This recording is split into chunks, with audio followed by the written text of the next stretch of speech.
حضرت فاروق، عمر فاروق رضی اللہ تعالیٰ عنہ کا عہد خلافت، یہ اسلام کے ایکسپینشن کا دور ہے۔ اب جو وہ انٹرنل ڈفتی ختم ہو گئی، انٹرنلی کنسولیڈیٹ ہو گیا انقلاب محمدی صلی اللہ علیہ وسلم، لہذا پوری طاقت کے ساتھ اب 3 لشکر نکلے ہیں، مشرق کے لیے، شمال کے لیے، مغرب کے لیے، اور فتوحات کا دائرہ شروع ہوا۔ 10 برس حضرت عمر رضی اللہ تعالیٰ عنہ کے خلافت کے وہ ہیں، نوٹ کیجئے، جس میں ایک سلطنت 2 سپر پاورز اس وقت کی تھی، کئی 100 سال سے چلی آ رہی تھی، 2 سپر پاورز، اور دونوں جزیرہ نما عرب کے سر پر بیٹھی ہوئی تھی۔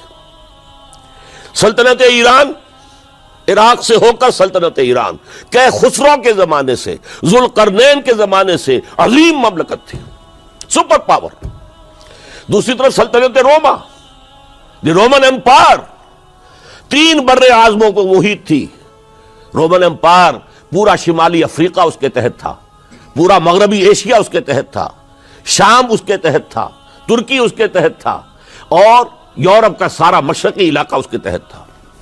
رومن امپائر، آپ کو معلوم ہے حضرت عمر کے زمانے میں رضی اللہ تعالی عنہ، سلطنت کسریٰ کے تو پرخچے اڑ گئے، نام ختم ہو گیا، وجود نہ رہا عظیم سلطنت کسریٰ۔ حالانکہ آپ کے علم میں ہوگا ان کا بڑا شاندار ماضی تھا، کہ خسرو اور کیقباد، بڑے بڑے یہ کیانی کہلاتے ہیں، یہ کیاں جو ہے یہ بڑی عظیم ایک یوں سمجھیے کہ خاندان تھا بادشاہوں کا، لیکن یہ کہ وہ پوری سلطنت کسریٰ ختم ہو گئی۔ کیوں؟ اس نے حضور کے نامہ مبارک کو چاک کیا تھا، اور حضور نے فرما دیا تھا صلی اللہ علیہ وسلم، خسرو نے میرا خط نہیں چاک کیا، اپنی سلطنت چاک کر دی، اور واقعتاً سلطنت کسریٰ جو ہے ختم ہو گئے، نام و نشان ختم ہو گیا۔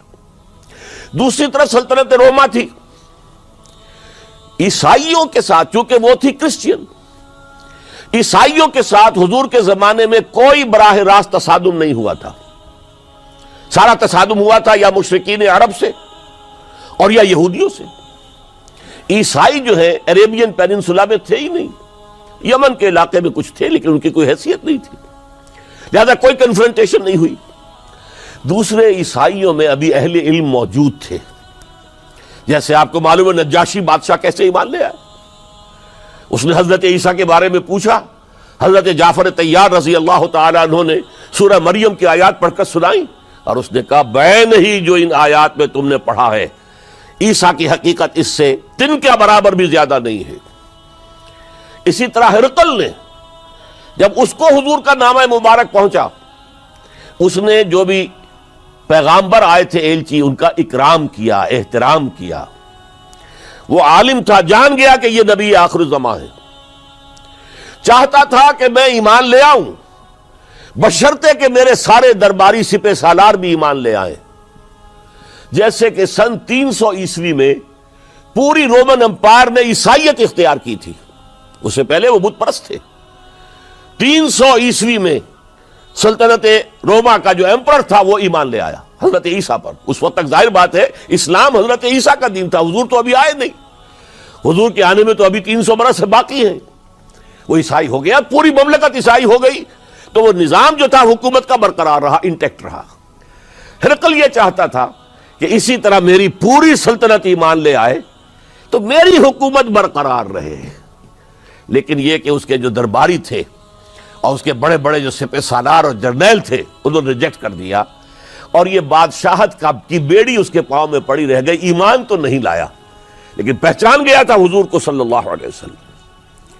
اور اس سلطنت روما سے پھر آپ کو معلوم ہونا چاہیے کہ مسلمانوں نے اس کی 3 ٹانگوں میں سے 2 ٹانگیں توڑ دی، پورے شمالی افریقہ سے نکال باہر کیا، پورے مغربی ایشیا سے یہ شام اور ترکی کا علاقہ اناطولیہ نکال دیا، اور اس کی سلطنت محدود رہ گئی یورپ کے اندر۔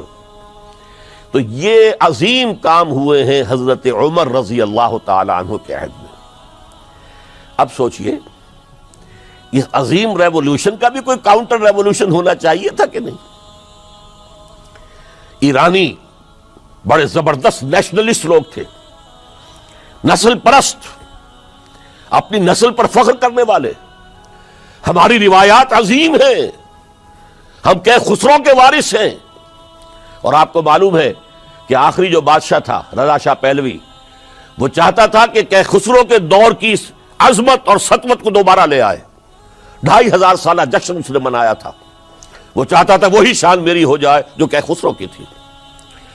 یہ جو ان کے اندر نیشنلزم تھا، جب ان کی سلطنت کے پرخچے اڑ گئے حضرت عمر رضی اللہ تعالیٰ عنہ کے ہاتھوں، تو ان کے دلوں میں حضرت عمر کی دشمنی، وہ خون کے پیاسے ہو گئے عمر کے رضی اللہ تعالیٰ عنہ. میں یہاں آپ کو ذرا ایک حوالہ دے دوں.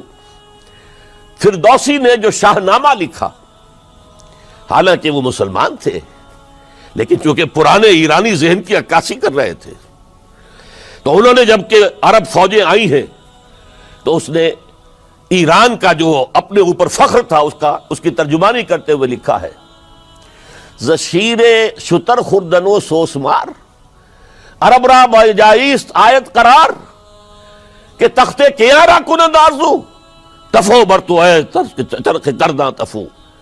کہ یہ عرب اونٹنیوں کا دودھ پینے والے، گوہ کھانے والے.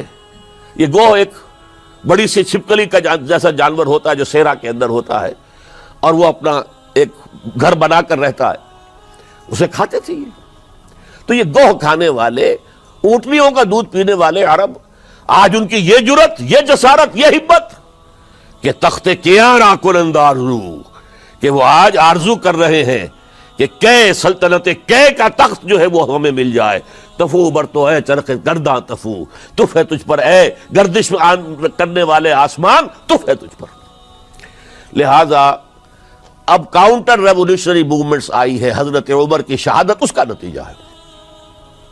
ہرمزان ایک جرنیل تھا اور اس کے جنگی جرائم اتنے شدید تھے ایرانی کے کہ واجب القتل تھا.